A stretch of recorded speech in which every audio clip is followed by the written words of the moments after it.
Sveiciens visiem manā kārtējā jaunajā video no Ugāles. Braucot uz Ventspili, sāku pētīt kartē, kuru tad vietu es varētu apskatīt vēl. Kas sanāk pa ceļam, un ieraudzīju, ka varētu apskatīt Ugāli. Ugāle atrodas Ventspiles novadā. Šī ir ciema padome. Tepat blakus ir uzbūvēts jauns tirgus. Un kad braucu uz Ugāli, es sāku meklēt taksi vai kaut kādu citu transportu, jo tur no viena ciema galam līdz otram sanāk vienā virzienā ap 3-4 kilometriem, tātad turpat pakaļ jau tas ir 8 kilometri, un tādu gabalu ar kājām man neizsteigāt. Uzzvanīju ciemā padomes priekšsēdētājiem, domes vadītājiem, nezinu, kā tas ir pareizi, un tas man atrada vienu sievieti ar mašīnu, kas mani var izvadāt un parādīt šo te vietu. Tikko jūs redzējāt arī jaunbūvētu sporta halli. Šī ir vidusskola, tiesa gan viņi it kā esot pēdējo gadu. Un šī sieviete ir vietēja aktīviste, bijusi skolotāja. Šīs ir kultūras nams, bijušais baznīcas skrogs, es nezinu, kā viņu pareizi sauc. Šeit esot bijusi uzbūvēta liela skatuve. Noticis kaut kāds pasākums bija, laikam pagasta svētki, ja nekļūdos.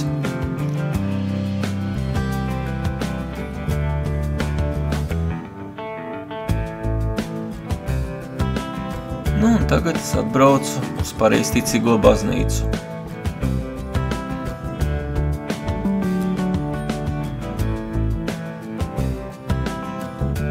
Es jau domāju, ka baznīca būs slēgta, bet pie baznīcas izrādījās viena draudzes locekle, kura atslēdza baznīcu un laipni apņēmās izrādīt baznīcu. Kā izrādās, baznīcā ikonas esot ļoti vecas, jau no pirmās baznīcas laikiem. Nesot nerestaurētas nekā, visas ļoti labā stāvoklī, pārcietušas visus padomju laikus.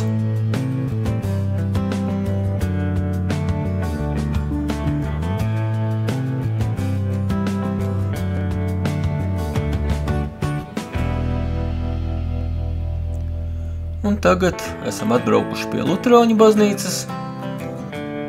Luterāņu baznīca viņiem visu laiku stāvot vaļā un varot iet jebkurš iekšā, palūgt Dievu. Vai arī vienkārši apskatīt baznīcu.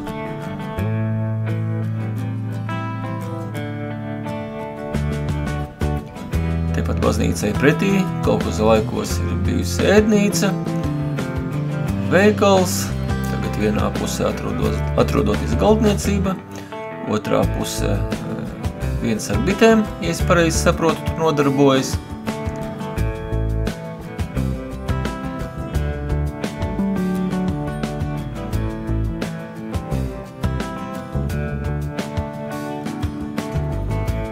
Vēl jāpiezīmē, kad Ugālē ļoti aktīvi nodarbojas, ne aktīvi, bet ir ērģeļu darbnīca, kur būvē ērģelis.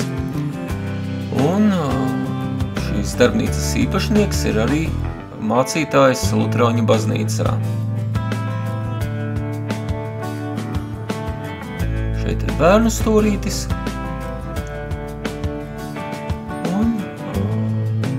Sieviete rāda savas gleznas, ko viņa ir pati gleznojusi šīs divas.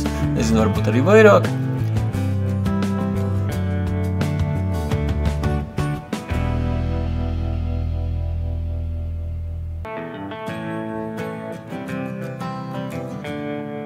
Savukārt šīs gleznas ir gleznojis vietējais mākslinieks.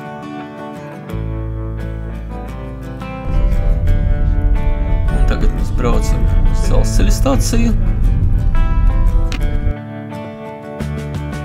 Šeit pa ceļam apstājāmies pie triāla trases.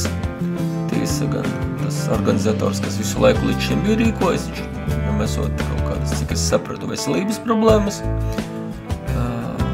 Un tāpēc tagad sacensības tagad it kā nenotiekot.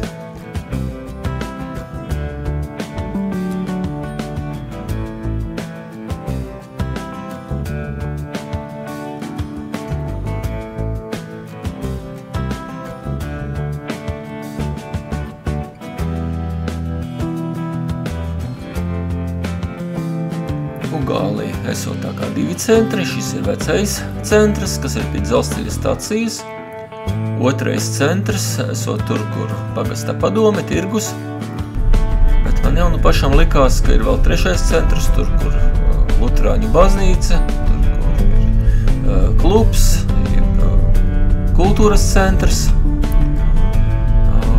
Bet, nu, vietējā sieviete, kas ir pagasta entuziaste, viņa stāsta, ka nē, tur nekāda centra nesot. Kā ir patiesībā, to es diemžēl nezinu. Un lūk, mēs esam atbraukuši pie dzelzceļa stacijas. Šī esot vecās dzelzceļa stacijas ēka, kur pa kreisi tā ir jaunā dzelzceļa stacija. Pasažieru vilcieni jau nepieturot ļoti sen. Kā es pats domāju, tas ir no 2001. gada, varbūt 2003. gada, bet es varu arī kļūdīties. Tagad šeit kursē tikai kravas vilcieni Rīga-Ventspils, bet ir ļoti jācer, kad dzelzceļa satiksme atjaunosies, pasažiera vilciens atkal sāks kursēt un būs šeit dzīvība. Kā stāstīja šī sieviete, viņa teica, kādreiz šeit jaunieši esot salasījušies kopā, sagaidījuši vilcienus vakaros. Vārds sakot, šeit ir bijusi dzīvība.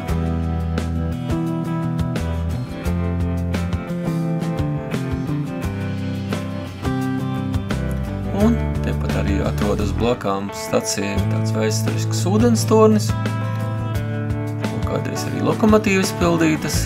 Uz turieni mēs arī tūlītās dosimies un parādīšu jums šo torni.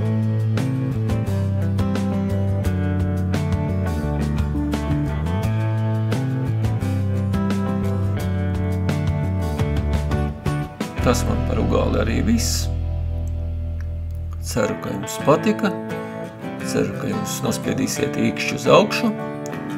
Būšu ļoti gandarīts, ja jūs parakstīsieties uz manu kanālu, nospiedīsiet šo sarkano pogu.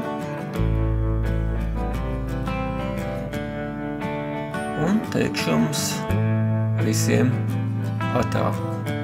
Vēl tikai par šo ēku pastāstīšu, ka tā ir bijusi mežniecības ēka, tagad tur esot viss kaut kas iekšā, tur ir gan ģimenes ārsti iekšā un daudz kas cits. Bet es kāpšu iekšā pieturā un braukšu tālāk uz mājām. Lai jums visiem jauka diena, jauks vakars, jeb varbūt jauks rīts. Atā!